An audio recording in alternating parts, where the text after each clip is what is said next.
Disclaimer. We do not own or claim ownership of the Pokemon franchise and any Pokemon established in official canon. That's all owned by Nintendo, Game Freak, and Creatures.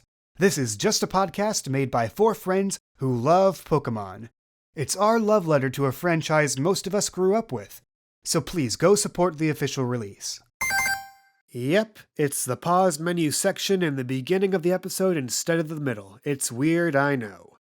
So here's the story. I was trying to make slightly longer episodes starting with this one, but unfortunately some of the recordings for the session after our Route 1 misadventures got messed up. We're trying to repair it right now, but as a result, this episode ended up being shorter than most, and didn't really have any good spots to squeeze the pause menu section into without ruining the flow. Now, hopefully in 2 weeks, around April 16th, everything should be back in order and we'll have normal length episodes or longer ready for you all. Can't guarantee it, but, knock on wood, things will get back on track. And while I'm apologizing for stuff, pardon my allergies. There's pollen in the air and it's making me congested as all get out. Of course, it's not too different than how congested I usually sound anyway. Anywho, in the meantime, thank you to our Patreon supporters. Hope you're enjoying the name drops and the bonus tidbits in between episodes. And special thanks to our $10 and up Ultra Baller tier patron. We only have one right now and they've changed their name once again, this time to Itsy Bitsy Teeny Weeny Yellow Polka Dot Bellini. If you're able, please consider supporting the show on Patreon. If that's not feasible for you right now, retweeting and sharing the show helps a lot. You can use the hashtag PKMN Legacy, all one word, helps get the show out there.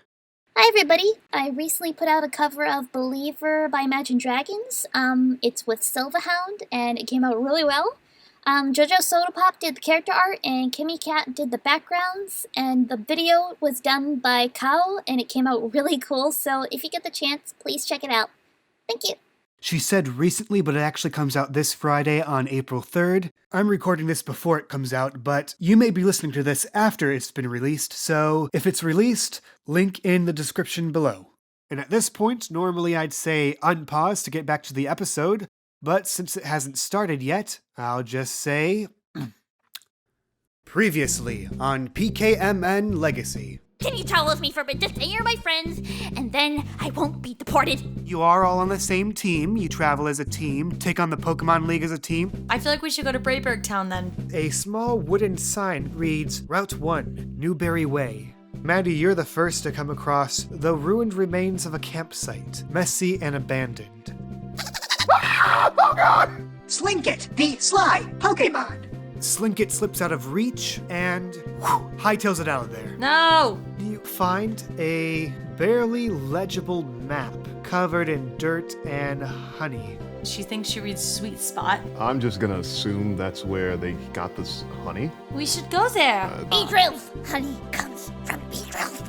So what are you guys gonna do? I want to go to the Sweet Spot. Oh my god!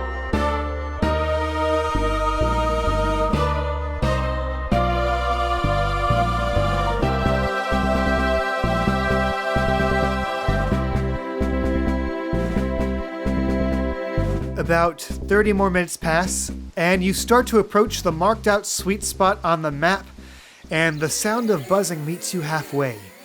You reach this steep, elevated hillside about 15 feet high. At the top of a hill, you see a tree, and as well as 4 Combi, buzzing aggressively around the now trapped Slinkit. Hey, it's that little boy again. Oh. That's the same one as before. They haven't seen you three yet. I love how you assumed it was Beedrill. I don't even have to do anything. I just have to mark an X on a map and pour some honey everywhere, and you do all the work for me. He's a paranoid boy. See, we Gucci. Extremely paranoid. We Gucci. So yeah, this Slinkit looks trapped in a tree, and those Combi look pretty angry at it. I wonder what he did. The better question's what he didn't do. So what are you guys gonna do? Good question. What about that blaster? Oh, you want to smoke the bees? Can we smoke the bees? Velma, what do you want to do? Do you want to smoke the bees? Can I smoke the bees? I don't know. Can you smoke the bees? Oh, I can gust the bees. Oh, gust the bees? All right. Gust the Okay. bees? Gust the bees. Okay. Then let's gust the beast. Alright, minion, gust 'em. Go ahead and roll for special attack on any one combi. And it's super effective. One right up, closest one. The one closest to you or closest to the slinket or what? Closest to us. What the hell? What? Okay, so that's a -2 for the attacking roll and a 0 for the defending roll. What is with you today, Chi-Chi? What the actual fuck? Sorry. What the actual heck? No, give it all. I want your anger. I can use every ounce of I it. just- God. I'm sorry. The thing that's getting me is that it's a -2, but their defense is a 0. So like, what? Did they just feel like this light gust of breeze and they're like, oh, that's nice. That feels good. Do they even notice us? As it feels a gentle breeze on its back, it turns around, sees you, and they look pretty angry too. Let's roll for initiative officially. Oh, snap. Here we go again. I'm gonna use Pyramp for this one, I think. Okay? Using Ginger. Using minion. And you send all your Pokemon out respectively. Minion got a 5, Ginger got a 4, Combi got a 3, Pyramp got a -1. Oh. So, go again, Minion, go again. Minion uses a poison sting. On the same one as before. This time on the one on the right of it. Go ahead and roll neutral damage. That's a 1 for your attacking roll and a 3 for the Combi's defending roll. Jeez. They're just wrecking us. Those are some strong combis. They're really not. Minion let out a flurry of needles at the Combi, and the Combi just kind of like very lethargically ducks to the side. And they pass by, hit the trees. Next in the order is Ginger. Ginger used Fire Fang, but don't hurt them too badly. He doesn't really want to do it because he's like, technically speaking, we're disturbing their home. Disturbing ecosystems. Now you're a real Pokemon trainer. Roll for physical attack, super effective.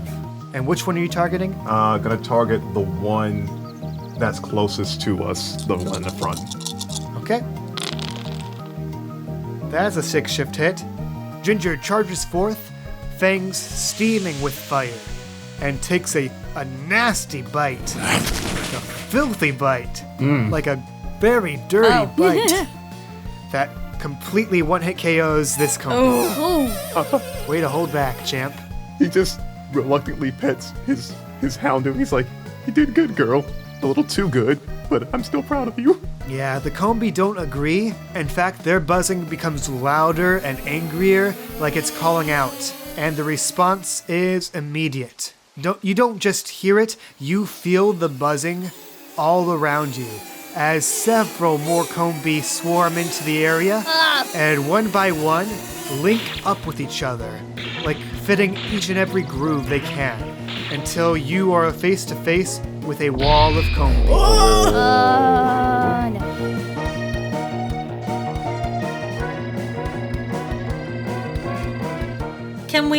Can I pull out my Pokédex and get some info on these boys? Okay. Combi, the tiny bee Pokemon. Each trio is formed together at birth, with the females having a red dot on their forehead. At night, they interlock together to form a giant wall or hive. They are very protective of their honey, but are harmless unless found in large numbers. Well, that didn't help. Anyway, hey, it's their turn. And I think they're going to target, they're going to target you, Ginger. You see their wings vibrate and let out this buzz of energy. If they're gonna do a solar beam, I am scared.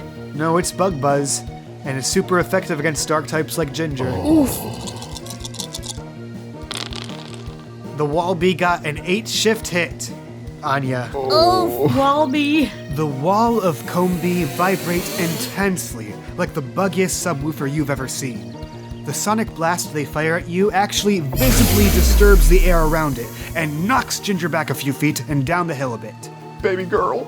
Anyway, it's Pyramp's turn. I'm gonna use the Blaze. That is an ability. I'm gonna use Ember. That is a move. Great. So go ahead and roll, and it is super effective. Okay, not so bad. Okay, so Pyramp got a 3 for her attacking roll. All right, and Walby got a 1. I am calling it Walby. Walby. Walby. The Pyramp spits a shot of hot embers right into her hands, and you see her rubbing them together until the sparks grow into a big ball of flames. Then she hops into the air and pegs the Walby with it. It scorches one of their faces, but the combined fluttering of their wings put it out. And I think in this encounter, the Slinkit would try and help out here. So it reaches down from the tree and takes a swipe at the Walby. And with a 3 shift hit, one of the Combi breaks from formation and flies off to tend to its wounds. Oh, dang. Next in the order, top of the order, is Minion. I hope it works this time. Velma takes a deep breath, tries to not let her previous failures get to her, and says, Minion, use Gust! Roll for special attack. And no modifiers, right? No modifiers, and super effective.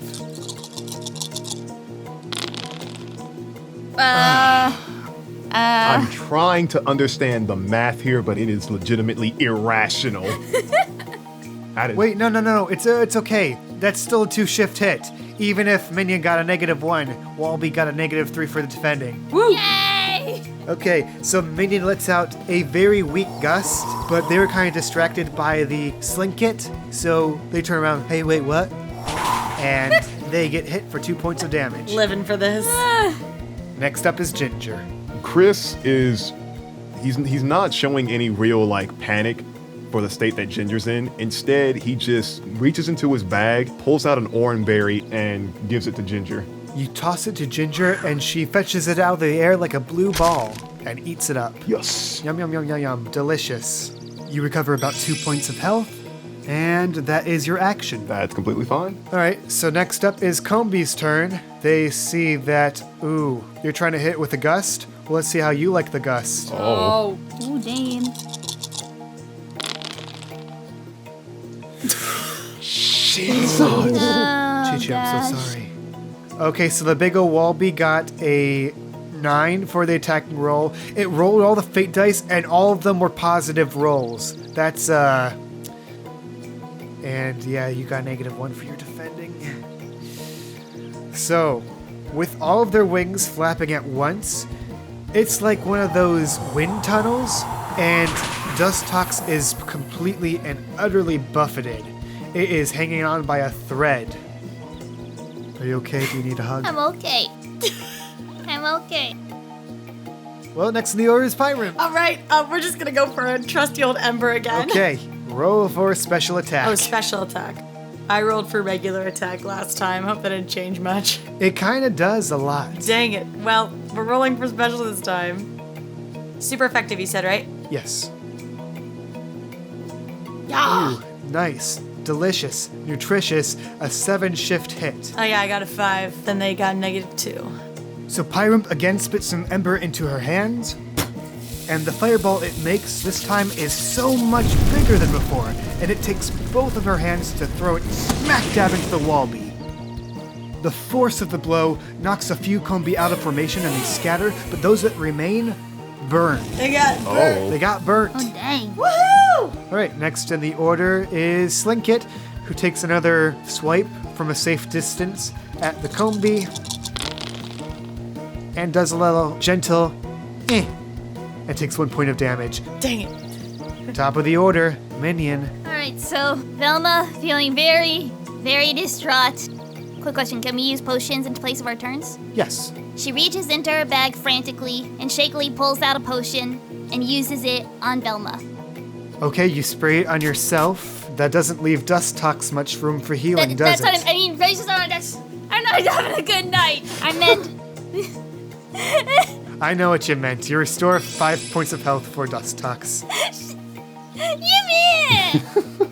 Okay, so, Ginger. Chris just looks at Ginger, looks at the Walby, and is like, I want you to bite it as hard as you can with a fire fang. Getting some deja vu here then. Okay. That is a 7 from Ginger and a defending roll of 0 from the Walby. Ooh. Hey, Dry. What's good? Why don't you paint me a word picture and wreck this Comby's career? I want Chris to just be staring very blankly at the Wallaby. Ginger jumps, bites down on one of the queen Combies, and is biting so hard that the flames are slowly, kind of like a stove, like the heat will progressively spread everywhere. It's kind of like that. I want the heat to spread to the other Combies. Oh, crap, are you Phantom in the Opera, this Comby? Oh yeah, I wanted to remember this day. I want it to burn. Oh, trust me, with me, they'll remember. Alright, so like you said, Ginger leaps forth. She takes a nasty crunch, a filthy crunch, a dirt... Okay, that joke's over. Once she bites down on the female Comby in the center with the red dot on the forehead, no matter how much all the rest of the Comby vibrate and toss and turn and try to pull away, Ginger does not let go. And then suddenly smoke starts to pour from the wound, strong with a hint of sulfur. And the skin starts to bubble and the fire spreads. The entire wall of bees, especially the queen bee, they start to buzz in terror and pain, and they all quickly break form and escape. Ooh. Ginger tosses aside the queen Comby, and her unconscious and misshapen form is whisked away by some male drones. Safe to say, she is not going to forget that, because when you back a Houndoom into a corner, the burns they leave you with never fades. Well, that's a dark victory.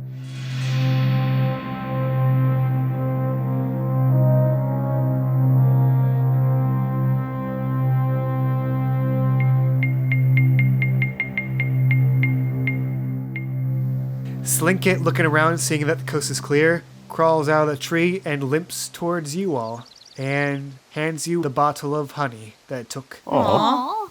And also the rest of your berries that you didn't even notice that it stole from you. Wait, what? Gasp. Pickpocket's a bitch, huh? Ooh. He just returns Ginger to her Pokeball. He's like, just looks over to Maddie.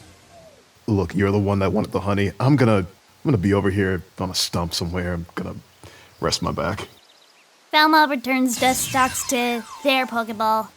So, are you happy now? Very.